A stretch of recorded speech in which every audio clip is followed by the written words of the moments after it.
there is an idiotic idea that has entered the spiritual world. People have started believing that the more intensely they cry, the more deeply they feel, or the more emotionally they become, the more spiritual they must be. I have seen this many times. Someone sits in a room, tears running down their face, speaking about how deeply they feel the universe or how much pain they carry. And immediately people around them think, this person must be spiritual. But why? Why should crying be the proof of wisdom? Why should emotional intensity be proof of truth? For me, this is where we have to slow down and examine the whole thing.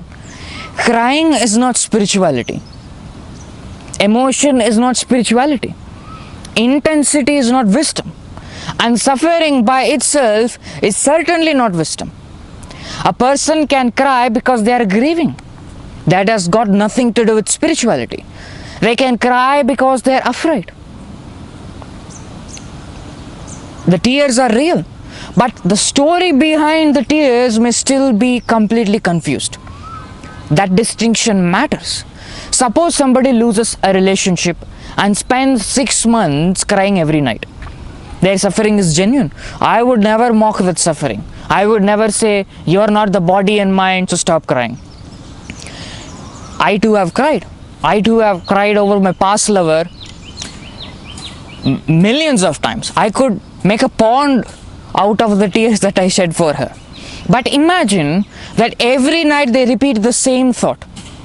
That person was my entire life. Without them, I'm nothing. Now the tears are not necessarily taking them toward the truth, right? The tears may actually be strengthening the illusion that their existence depended upon another person. So what is spiritual about that? Because people confuse, if you cry or have intense emotion, you must be a great spiritual person. The emotion is real. The conclusion may be false. This is why I do not measure wisdom by how much someone feels or how much someone talks about how much they are the vessel of consciousness and they are an instrument at the hands of divine and all those unwanted poetry words. I look at what their understanding does to their life. If somebody claims to have profound wisdom but cannot handle a simple disagreement, I become suspicious. If somebody talks for hours about detachment but becomes furious when someone criticizes them, I become suspicious. Are you seeing what I'm seeing? These are all very narrow-minded stuff because there is an uncomfortable possibility here. Maybe the spiritual identity has simply become a new ego now. The old ego wanted money, now the new ego wants enlightenment. Before it chased the world, material stuff and all the blah blah blah stuff, now it wants spiritual status. The old ego wanted people to say you are successful, now the new ego wants people to say you are awakened. The costume changed, but the mechanism did not. This is why I think we need to be brutally honest about the word authenticity. People often say, I am just being authentic.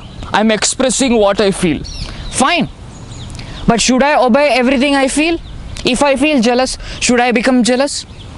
If I feel afraid, should I run away from every difficult situation in this world? Absolutely not. Then why do we suddenly become philosophical when the emotion is dressed in spiritual language? An emotion can be authentic and still be destructive. A thought can be genuine and still be false, right? Imagine I'm driving a car and the steering wheel suddenly turns because the road is uneven. I do not say, this is authentic movement of the car, so I must surrender to the moment. Nobody does that. What we all do, we correct the steering. Why? Because the purpose is not to obey every movement. The purpose is to reach somewhere safely. So to think that somebody coming and slapping you and thinking that to be it's all divine miracle is your stupidity. That has got nothing to do with gods, goddesses or spirituality at all. You must respond to situation, not react to situations. Many spiritual people think that if you cry, if you think yourself to be vessel of consciousness, you will attain divinity. That is like a wave saying, if I think that I'm an instrument of ocean, I will become ocean. What stupidity is that? A wave is ocean from the day one and nothing else. To differentiate itself is stupidity. If anyone claims themselves to be the vessel of consciousness or a divinity, and if they claim they can give you peace of mind, run away from them. Because they are all devils disguised as gods. They are all devils disguised with wings and things like that. Because a wave cannot become ocean. A wave is ocean. A woman cannot become woman. A woman is woman from the day one. Similarly, you cannot become divine. You are divine from the day one. Many people tell that is impossible. Some people ask me, so you mean the crime is also divine? For them, I give this answer. Because I never said crime is divine. Consider this. If there is an AI robot, if it starts behaving stupidly and weirdly, do you blame the robot, or do you blame the electricity, or do you blame the one who created it, and things like that? Are you seeing what I'm saying? If the robot behaves haphazardly, do you blame the condition of the robot, or do you blame the electricity? Do you blame the condition, not the electricity? Similarly, the divinity is the thing that is running the entire show. You cannot blame the screen for a stupid movie. You cannot blame the electricity for the bulb getting fused, right? You have to blame the conditioning. This is the thing with narrow-minded spiritual people. Sorry for bringing this up with the heat, but I'm telling this from the bottom of my heart. Please run away from those spiritual people who claim themselves to be vessel of consciousness, or who think that they are the character in this world performing a different story. What nonsense is that? Because they have this mentality that they are their instruments and rest of the people around the world are not their instruments. Are you seeing what I'm saying? So coming to the main point, the same thing applies to the mind. I do not have to fight every emotion, but I also do not have to worship every emotion. If sadness comes, I can allow sadness. There is nothing spiritual about it. If tears come, I can cry. If grief comes, I can grieve. But I do not build my identity around that emotion. That is what we all must see. You see, the difference between a narrow-minded spiritual person and a normal spiritual person is that when a dog comes, they think the dog is coming, and they cuddle with the dog, they feed the dog, and they go back. But a narrow-minded spiritual person will say, the universe brought the consciousness in the dog to meet the consciousness in me. Therefore, I must feed the dog so that the consciousness in me will become the good consciousness, and all the poetry words and blah, blah, blah. Are you seeing what I'm seeing? The dog came maybe because it was hungry, or it felt safe around you. That has got nothing to do with the divine or your God. Or an emotion can rise in me without becoming what I am. And this is where genuine understanding becomes practical. Because what is the point of philosophy that only works when inside a quiet meditation room? Imagine a person who meditates for 2 hours every morning. They sit peacefully, they breathe slowly, they speak beautiful about inner silence and conduct Zoom meetings and all these calls to tell everyone that how awareness is running the show. Then their mother asks them to do something they do not want to do. Suddenly they become furious. Or their partner disagrees with them, suddenly they become defensive. Or somebody says something insulting, suddenly they spend the entire day thinking about revenge. What happened to all the wisdom? Let me tell you something.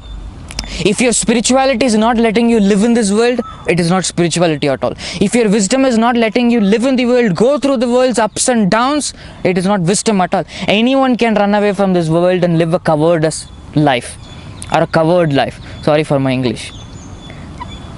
But it takes true courage to live in the world, go through the ups and downs, right? A ship is always safe near the harbor, but it is not meant to stay there. It is meant to cross the ocean.